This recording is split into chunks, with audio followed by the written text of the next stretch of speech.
mengurapiku. Urapan bukanlah emosi. Urapan adalah kuasa yang tertinggi di dalam kendali. Jadi sekalipun Anda tahu nas-nas kitab suci, dan di bawah urapan Anda dibuat tahu, dan di bawah urapan itu Anda mengerti, di bawah urapan itu Anda menempatkan posisi nas kitab suci dengan benar, tapi urapan itu juga yang membuat Anda akan berkata-kata dengan hikmat dan bijaksana. Jadi nggak serampangan kata-katamu, tersusun dengan rapi. Paham yang saya maksud kan?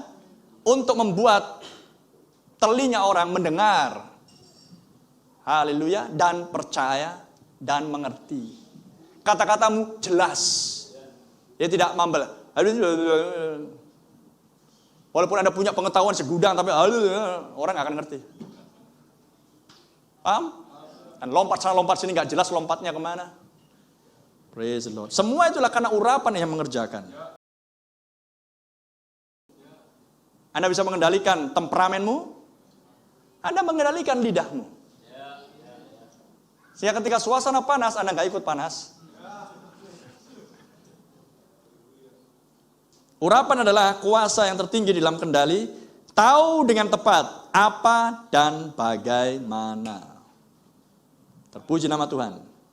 Apa dan bagaimana. Apakah pesan ini? Dan bagaimana mengoperasikan pesan ini? Paham? Itulah yang dibutuhkan oleh Anda masing-masing. Di bawah urapan tersebut. Jadi urapan itu tidak akan membawa Anda untuk kompromi dengan dunia. Itu bukan urapan Tuhan. Itu urapan Lucifer. Tapi ketika seseorang dipakai untuk kesembuhan, mujizat, tanda heran, itu urapan Tuhan. Tapi ketika orang itu, orang yang sama mengajar, berkhotbah, melenceng dari kitab suci, urapan Lucifer.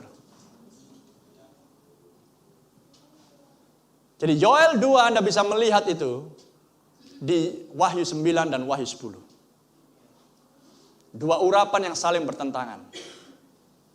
Bisa paham? Karena seseorang yang bisa mengajar dan menempatkan nas-nas kitab suci, pastilah roh Tuhan yang ada di situ. Udah pasti itu. Roh setan gak akan bisa. Karena setan sudah mengurapi para teolog-teolognya di sepanjang 2000 tahun.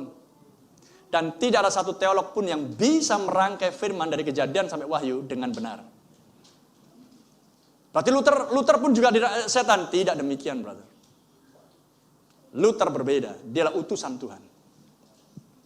Dia belum bisa merangkai dengan tepat karena belum zamannya.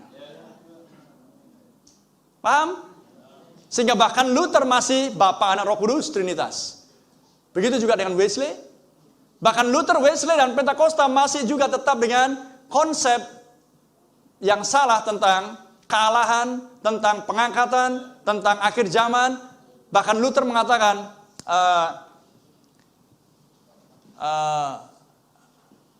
Israel adalah antikris. Dan Nabi katakan, tampilnya Hitler menggenapkan nubuatan Luther. Sehingga membunuh 6 juta orang Yahudi. Pengkhotbah mana yang bisa ngomong kayak gitu? Itu adalah karena Luther adalah reformator. Luther bukan nabi, penyingkap misteri. Dibutuhkan pelayanan nabi di akhir zaman untuk menyingkapkan misteri. Dan lihat urapan itu mengurapi Brother Branham. Menyelesaikan Wahyu 10 ayat 1 sampai 7. Itulah bagian dia. Dan setelah itu menyerahkan tongkat estafet kepada Wahyu 10 ayat 8 sampai 11. Itulah bagian 5 jawatan. Mempelai wanita yang mulia di akhir zaman. Oh, di bawah urapan roh yang sama.